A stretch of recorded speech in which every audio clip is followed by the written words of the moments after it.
Good morning children. ఈరోజు decimal ఫ్రాక్షన్స్కి సంబంధించి ఒక మంచి లెక్కను చేద్దాం.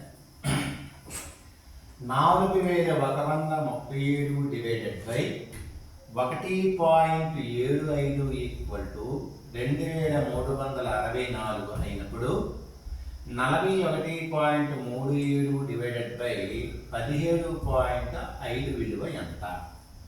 దానికి ఆన్సర్లు ఏ 0.2364, బి 2.364, సి 23.64, డి 236.4. ఇది ఆన్సర్. మనకి మొదటగా ఇచ్చింది తీసుకుందాం. ఇది 4137 డివైడెడ్ బై 1.75.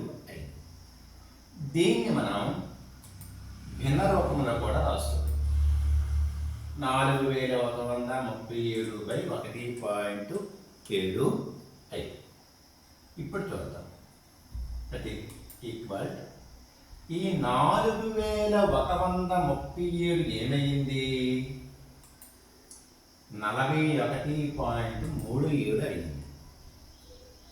ఎంత అయిందమ్మా? 4137 అనేది 41.37 అయింది. ఎప్పుడు అవుతుంది? ఈ 4137ని 100 చేత భాగాహారం చేస్తేనే ఈ 41.37 అయింది.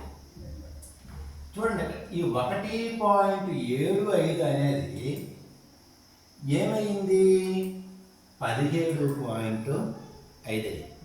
ఈ 1.75 అనేది ఎప్పుడు అవుతుంది? 17.5 అనేది ఈ 1.75ని 10 చేత గుణకారం చేస్తేనే మనకి 17.75 అయింది. దట్ ఈక్వల్, చూడండి, ఈ 4137 డివైడెడ్ బై 1.75 విలువ మనకి ఎంత ఇచ్చాడు? 2364 దీని విలువ. ఓకేనండి.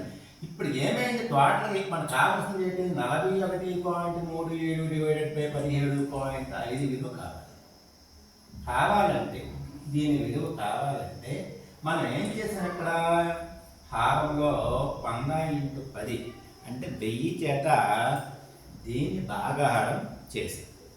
ఓకేనా? సో ఈ విధంగా 2364ని 1000 చేత భాగాహారం కూడా చేయాలి. ఆ పక్క 1000 చేత భాగాహారం చేసేటప్పుడు ఈ ప్రక్కన కూడా 1000 చేత భాగాహారం అనేది చేయాలి. 0కి 4, ఈ 0కి 6, ఈ 0కి 3, 1 పాయింట్ అంటే 2.364 అనేది దీని యొక్క జవాబు. అంటే answer B. Okay, thank you.